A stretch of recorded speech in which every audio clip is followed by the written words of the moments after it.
Hello, welcome to Avan IAS. I am Gaurav Saini, Faculty of General Studies at Avan IAS. पिछले कुछ video हमने basics of economics किए थे, जो introductory part हमने किया था, जिसमें हमने इकोनॉमिक्स क्या होता है, इकोनॉमी क्या होता है, दोनों में डिफरेंस क्या होता है, प्लस में इकोनॉमी एज ए सिस्टम कैसे वर्क करता है, क्या सेंट्रल प्रॉब्लम होती है एंड टाइप्स ऑफ गुड्स। तो आज की इस वीडियो में हम स्टार्ट करते हैं नेशनल इनकम। बेसिक्स ही अभी नेशनल इनकम, इसे हम बेसिक करेंगे। नेशनल इनकम बेसिकली निकाली कैसे आती है, जब नेशनल इनकम निकालते हैं कैसे निकालते हैं, इसके अंदर हम करेंगे जीडीपी कैसे निकाला जाता है, इसमें हम करेंगे जीवीए कैसे निकाला जाता है। तो सारा इसमें पूरा हम इसमें कवर हम करेंगे कुछ आगे आने वाली 2-3 वीडियोस में। तो देखिए नेशनल इनकम,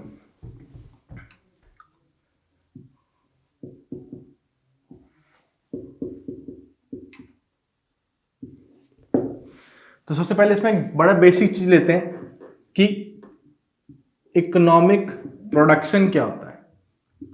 कोई भी आपसे पूछे कि इकोनॉमिक प्रोडक्शन क्या होता है, देखिए इकोनॉमिक प्रोडक्शन क्या होता है, ये वो फिजिकल प्रोसेस या वो एक्टिविटी होती है जो कैरिड आउट होती है एक मैनेजमेंट कंट्रोल के अंदर। कोई भी इंस्टीट्यूट है उसमें मैनेजमेंट बनती है, वो मैनेजमेंट उस फिजिकल एक्टिविटी को कैरी आउट करती है, अपने कंट्रोल के अंदर कैरी आउट करती है। और कैसे करती है, वो इनपुट्स यूज करती है। कौन से? मैंने बताया था ना, 4 factors of production, land, labour, clear, capital, entrepreneur. इन चारों को यूज करके क्या करते हैं, गुड्स एंड सर्विसेज को प्रोड्यूस करते हैं, गुड्स एंड सर्विसेज को प्रोड्यूस करते हैं, आउटपुट प्रोड्यूस करते हैं। क्लियर। सो इनपुट को यूज करके, एक इनपुट को यूज करते हैं, इनपुट लेते हैं, इनपुट को यूज करके एक मैनेजमेंट कंट्रोल के अंदर, एक इंस्टीट्यूशन के अंदर उससे क्या करते हैं, आउटपुट प्रोड्यूस करते हैं। तो ये क्या कहलाता है आपका, ये कहलाता है आपका इकोनॉमिक प्रोडक्शन। Economic production. अब देखिए आप एक चीज देखिए, जो पूरे बेसिकली आपके क्या है, 4 सेक्टर्स होते हैं जो इकोनॉमी के अंदर क्या आपका 4 सेक्टर्स होते हैं। 4 सेक्टर्स कौन कौन से 4 सेक्टर्स होते हैं आपके? पहला होता है आपका प्राइवेट सेक्टर, सेकंड होता है पब्लिक, थर्ड होता है आपका एक्सटर्नल सेक्टर, एक्सटर्नल या फिर एक्सपोर्ट आप बोल सकते हो, external sector, external sector, and fourth one होता है आपका house hold, house hold sector. तो देखिए प्राइवेट सेक्टर पता है आपको, जो भी ये 4 factors of production privately owned होते हैं, वो आपके कहते हैं प्राइवेट सेक्टर बोलते हैं इसको। लैंड, लेबर, कैपिटल, एंटरप्रेन्योर, जो प्राइवेट के पास होता है, एक इंडिविजुअल के पास होता है, वो क्या बोलते हैं उसको, प्राइवेट सेक्टर। पब्लिक किसे हम बोलेंगे, पब्लिक जो गवर्नमेंट ओन करेगा, लैंड, लेबर, कैपिटल, एंटरप्रेन्योर जो गवर्नमेंट ओन करती है, that is called public sector. और एक्सटर्नल आपको पता है, एक्सपोर्ट इंपोर्ट हो गया एक्सटर्नल में, क्लियर। और हाउस होल्ड हो गया, हाउस होल्ड में जो हम सारे एक घर पे रहते हैं उसको क्या बोलते हैं, एक फैमिली, एक घर, उसको हाउस होल्ड बोल देते हैं। तो आप देखिए प्राइवेट भी किससे बिलोंग करता है, हाउस होल्ड से बिलोंग करता है। पब्लिक भी किससे बिलोंग करता है, हाउस होल्ड से बिलोंग करता है। एक्सटर्नल भी किससे बिलोंग करता है, हाउस होल्ड से बिलोंग करता है। So everyone belongs to household sector. मतलब अगर किसी ने कोई कंपनी ओपन की हुई है, वो किस में आता है, हाउस होल्ड में आता है। घर से तो बिलोंग करता है, हाउस से तो बिलोंग करता है, घर पे तो रहता है। सेम अगर कोई पीएम है, प्राइम मिनिस्टर है, वो भी हाउस होल्ड से बिलोंग करते हैं। गवर्नमेंट भी हाउस होल्ड से बिलोंग करता है। एक डॉक्टर, टीचर, इंजीनियर, हर कोई हाउस होल्ड सेक्टर से बिलोंग करते हैं। सो तीनों सेक्टर के जो है ये बिलोंग करते हैं ना हाउस होल्ड सेक्टर से। तो ये आपके बेसिकली 4 सेक्टर्स ऑफ प्रोडक्शन, आपके 4 सेक्टर्स आपके होते हैं आपके। Clear. These are the 4 sectors, 4 sectors. अब देखिए आप, इसमें एक टर्म है, बेसिक टर्म है, what is investment. What is investment? Investment क्या होता है?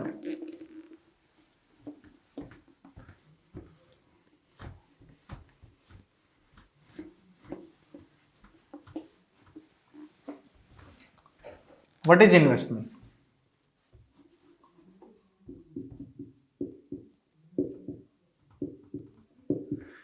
देखिए इन्वेस्टमेंट क्या होता है, ये वो पार्ट होता है फाइनल आउटपुट का which comprise of physical capital goods is called gross investment. मैंने आपसे बताया ना, फाइनल आउटपुट का वो पार्ट जो कैपिटल गुड्स होते हैं, फिजिकल कैपिटल गुड्स होते हैं। मैंने आपको लास्ट वीडियो में बताया था कि टाइप्स ऑफ गुड्स बताया था, कैपिटल गुड्स क्या होता है, कंज्यूमर गुड्स क्या होते हैं। कैपिटल गुड्स वो गुड्स होते हैं ना जिनको हम यूज करके आगे फ्यूचर प्रोडक्शन करते हैं। क्लियर। सो इन्वेस्टमेंट क्या होता है, वो पार्ट फाइनल आउटपुट का जो फिजिकल कैपिटल गुड्स होते हैं उसको बोलते हैं हम इन्वेस्टमेंट। तो देखिए मान लीजिए मैंने एक फैक्ट्री सेटअप की है, एक फैक्ट्री सेटअप कर मैंने मान लीजिए इसमें मैंने 1 लाख रुपए या मान लीजिए इसमें मैंने 10,000 रुपीज इन्वेस्ट किए, 10,000 मैंने इसमें लगाया, 10,000 मैंने इसमें लगाया और इससे मैंने मान लीजिए 700 रुपीज के कंज्यूमर गुड्स प्रोड्यूस करे और 300 रुपीज के कैपिटल गुड्स प्रोड्यूस किए। तो आप देखिए मैंने आपसे क्या कहा, इन्वेस्टमेंट क्या होती है, वो पार्ट फाइनल आउटपुट का जो फिजिकल कैपिटल गुड्स होते हैं, यानी कि ये कैपिटल गुड्स ही हैं। तो इस केस में मैंने कहा ना जितने कैपिटल गुड्स आप प्रोड्यूस कर रहे हो उतनी ही आपने इन्वेस्टमेंट की, उसको बोलते हैं ग्रोस इन्वेस्टमेंट, इसको बोलते हैं ग्रोस इन्वेस्टमेंट। तो ग्रोस इन्वेस्टमेंट क्या होगी, ये होगी आपकी ग्रोस इन्वेस्टमेंट, इसे हम ग्रोस इन्वेस्टमेंट बोलेंगे, इसमें हम ग्रोस इन्वेस्टमेंट, इसको हम ग्रोस इन्वेस्टमेंट बोलेंगे। इतना क्लियर। अब आप देखिए तो 300 रुपीज के तो आपने कैपिटल गुड्स डोमेस्टिकली प्रोड्यूस किए। अब इनमें से मान लीजिए आपने 50 रुपीज के कैपिटल गुड्स आपने एक्सपोर्ट कर दिए, नहीं 50 रुपए एक्सपोर्ट कर दिए ना, यानी कि अब आपकी ग्रोस इन्वेस्टमेंट कितनी की हुई, 250 की रह गई।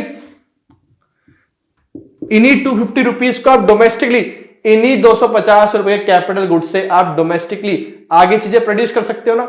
अब मैं आपसे कहता हूं कि 50 के एक्सपोर्ट कर दिया और एंड 100 रुपीज का मैंने कैपिटल गुड मैंने इंपोर्ट किया है, तो टोटल ग्रोस इन्वेस्टमेंट कितना आ गया, 250 प्लस में 100, 350 रुपीज आ गया। So it means in 350 rupees को हम एम्प्लॉयड करें, इन 350 रुपीज के कैपिटल गुड्स को हम एम्प्लॉय करके इसी से तो हम इन्वेस्टमेंट, इसी से तो हम आगे फ्यूचर प्रोडक्शन करेंगे। तो इसका मतलब क्या है, ग्रोस इन्वेस्टमेंट कितनी हो गई, 350 हो गई, 350 ग्रोस इन्वेस्टमेंट 350 हो गई आपकी। क्लियर। तो ये ग्रोस इन्वेस्टमेंट। अब नेट इन्वेस्टमेंट क्या होती है, देखिए,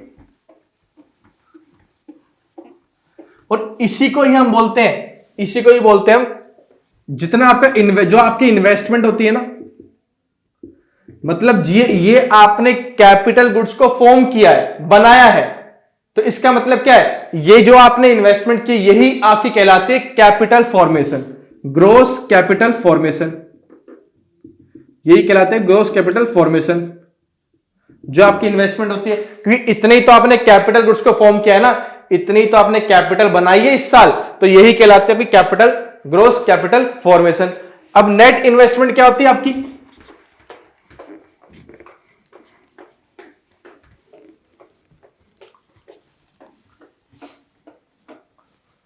नेट इन्वेस्टमेंट होती है आपकी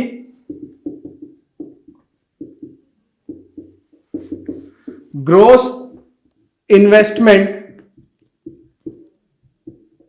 माइनस में डेप्रिसिएशन, माइनस में डेप्रिसिएशन, ग्रोस इन्वेस्टमेंट माइनस में डेप्रिसिएशन। मींस जो भी आप कैपिटल गुड्स प्रोड्यूस कर रहे हैं वो सालों बाद, वो हर साल कुछ ना कुछ वियर एंड टियर होगा, टूटेगा भी, खराब भी होगा, रिपेयर भी करना पड़ेगा, तो उसका कुछ ना कुछ अमाउंट कम होता है, कुछ ना कुछ उसका अमाउंट कम होता है। तो उस अमाउंट को माइनस कर लीजिए, उसको हम क्या बोलते हैं, कम होने को क्या बोलते हैं, जो वैल्यू गिरती है क्या बोलते हैं उसको, डेप्रिसिएशन। तो उसको आप माइनस कर दीजिए ग्रोस इन्वेस्टमेंट से, तो आपका क्या निकल के आ जाएगा, आपका ग्रोस नेट इन्वेस्टमेंट निकल के आ जाएगा, नेट इन्वेस्टमेंट आ जाएगा, क्या आ जाएगा, नेट इन्वेस्टमेंट आ जाएगा। अब देखिए आप, तो मैंने आपसे कहा ना इन्वेस्टमेंट क्या है, जो इन्वेस्टमेंट होती है और जो आपने कैपिटल गुड्स प्रोड्यूस करे उसी को हम क्या बोलते हैं, ग्रोस कैपिटल फॉर्मेशन बोलते हैं। सो ग्रोस कैपिटल फॉर्मेशन क्या हो गया आपका, दो में डिवाइड होता है आपका ये, पहला gross fixed capital formation, gross fixed capital formation. Second होता है आपका चेंज इन स्टॉक, ये दोनों मिलकर बनाते हैं gross capital formation, change in stock. भाई ग्रॉस फिक्स्ड कैपिटल फॉर्मेशन क्या हो गया? आपने कोई नई मशीनरी, नई इक्विपमेंट आपने खरीदे हैं, फिक्स्ड हो गया ना, फिक्स्ड हो गया। लैंड खरीदी है, फिक्स्ड हो गया, सालों साल आपको सालों साल उससे आप चीजें बना सकते हो। सेम रोडवेज आप बना रहे हो, रोड्स बना रहे हो, रेलवेज आप बना रहे हो, ठीक है, आप एक्सप्रेसवे बना रहे हो, डैम बना रहे हो, पार्क बना रहे हो, ये सारे क्या फिक्स्ड एसेट्स आपके। तो इनको क्या बोलते हैं? इनको हम बोलते हैं ग्रॉस फिक्स्ड कैपिटल फॉर्मेशन, क्योंकि फिक्स्ड है, सालों साल आपके चलते हैं। Clear? Railways, expressway. Change in stock मतलब भाई आप कुछ भी प्रोड्यूस कर रहे हो, कुछ भी प्रोड्यूस कर रहे हो, तो आप अपने गोडाउन में रख रहे हो ना, मान लीजिए कुछ बच गया इस बार, कुछ इस बार बच गया, आपने गोडाउन में रख लिया, तो जो आपकी इन्वेंट्री गोडाउन हो गया, तो उसमें कुछ एक्स्ट्रा एड ऑन होता है, कुछ माइनस होता है, तो चेंज इन स्टॉक वो भी तो आपकी कैपिटल ही हुई ना एक तरह से, जिसको आप नेक्स्ट ईयर बेचोगे, नेक्स्ट ईयर आप उसे सेल करोगे, पर हुई तो कैपिटल ना। तो change in stock also includes in capital, gross capital formation, gross capital formation. Clear? अब देखिए आप, नेक्स्ट है आपका circular flow of economy. Circular flow of economy, हम बात करते हैं सिंपल इकोनॉमी की।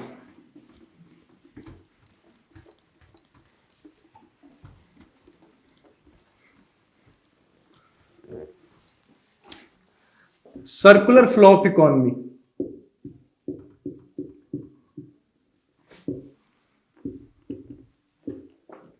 जिसमें हम बात करते हैं टू सेक्टर इकोनॉमी, दो सेक्टर लेते हैं, और सिंपल इकोनॉमी है ये। क्या है? सिंपल इकोनॉमी है। क्या है? सिंपल इकोनॉमी है, टू सेक्टर्स। देखिए बात, मान लीजिए एक जगह फर्म ले रहे हैं, एक फर्म ले लिया आपने, एक कंपनी ले लिया आपने, और एक ले लिया आपने प्राइवेट फर्म, और एक आपने ले लिया हाउस होल्ड। अब मान लीजिए जो फर्म है, ये फर्म है, ये 100 रुपीज के कंज्यूमर गुड, यानी कि सिर्फ बर्गर प्रोड्यूस करती है। मान लीजिए 100 रुपीज का क्या कर रही है? बर्गर प्रोड्यूस कर रही है, 100 रुपए का बर्गर प्रोड्यूस करती है आपका ये। अब इसने 100 रुपए का बर्गर प्रोड्यूस किया, तो इसके लिए हाउस होल्ड सेक्टर ने इसको फैक्टर सर्विसेज दी है। फैक्टर सर्विसेज मतलब हाउस होल्ड सेक्टर ने इसको लैंड दिया, लेबर दिया, कैपिटल दिया, एंटरप्रेन्योर दिया, सारे हाउस होल्ड सेक्टर से तो आए हैं, इन्होंने तो इसको फैक्टर सर्विस दी है। हाउस होल्ड मीन्स मान लीजिए लैंड, किसी ना किसी ने इसको लैंड किराए पे दी होगी, उस पर रेंट पे किया होगा इस फर्म ने, किसी ने यहां पे काम करके labour, as a labour work किया होगा, उसने प्रोड्यूस किया होगा, किसी ने इसको पैसा उधार में दिया होगा, उस पर इंटरेस्ट पे करेगा, और कोई ना कोई इस पूरी कंपनी को मैनेज कर रहा होगा जो एंटरप्रेन्योर होगा। तो इस हाउस होल्ड सेक्टर ने इसको फैक्टर सर्विसेज दी, और इसके बदले ये इनको क्या देगा? फैक्टर पेमेंट देगा। मतलब ये 100 रुपीज, जो 100 रुपीज का प्रोड्यूस किया, वही सारा का सारा एज अ फैक्टर पेमेंट क्या हो गया? मतलब इनकम पे कर दी 100 रुपीज की। भाई मान लीजिए लैंड पे 40 रुपए रेंट दे दिया इन्होंने, इस फर्म ने लैंड पे 40 रुपए का रेंट दे दिया, लेबर को 30 रुपए की वेजेस दे दिए, 70 रुपए दे दिए, दूसरे 10 रुपए का इंटरेस्ट पे कर दिया 80, और 20 रुपया इसने खुद रख लिया अपने पास प्रॉफिट। तो सारे का सारा जो प्रोड्यूस हुआ, जितने ही फैक्टर सर्विस दी, 100 का 100 रुपया वापिस हाउस होल्ड सेक्टर को पे कर दिया एज इनकम में।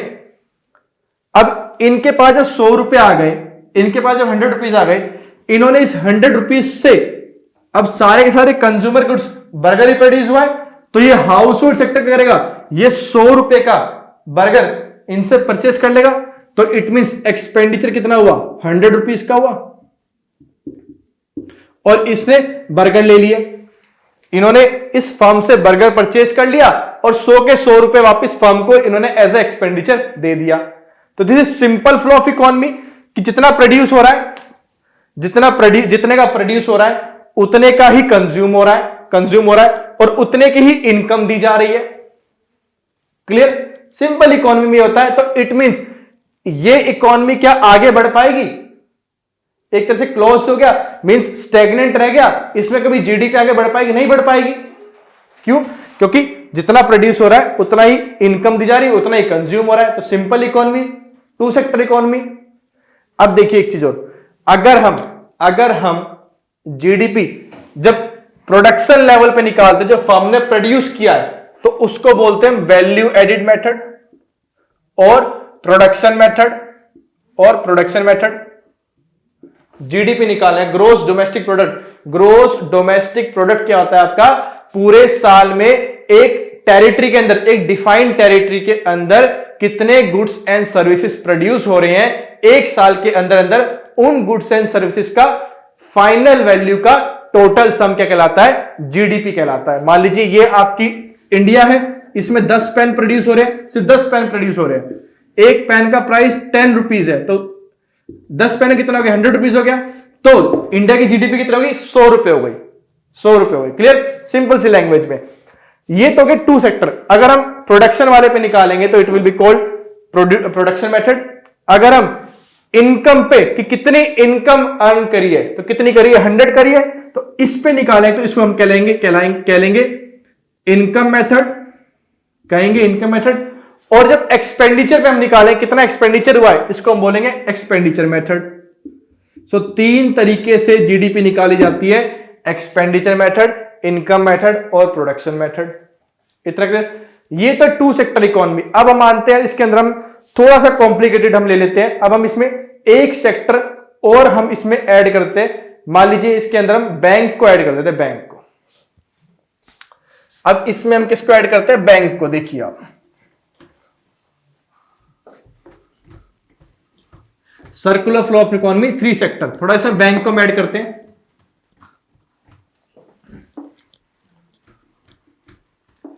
अब देखिए सेम पूरा वही है, क्लियर?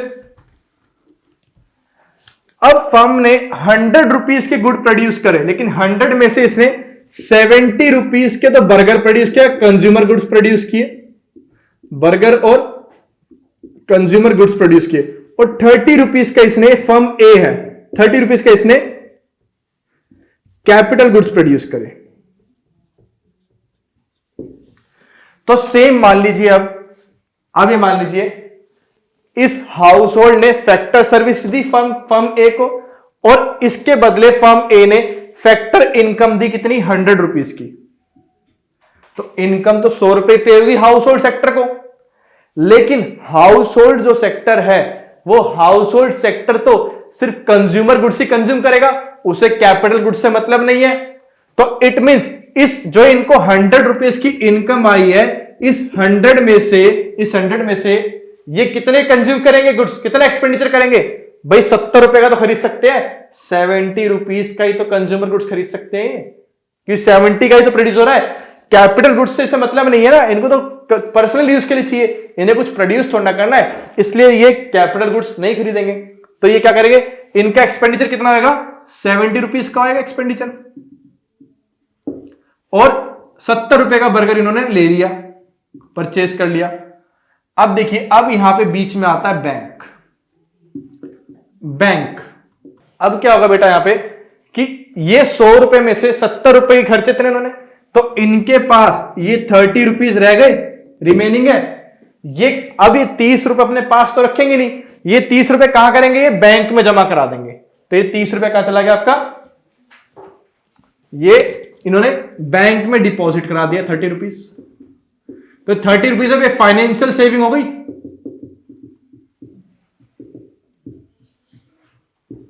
बैंक के 30 रुपया क्या?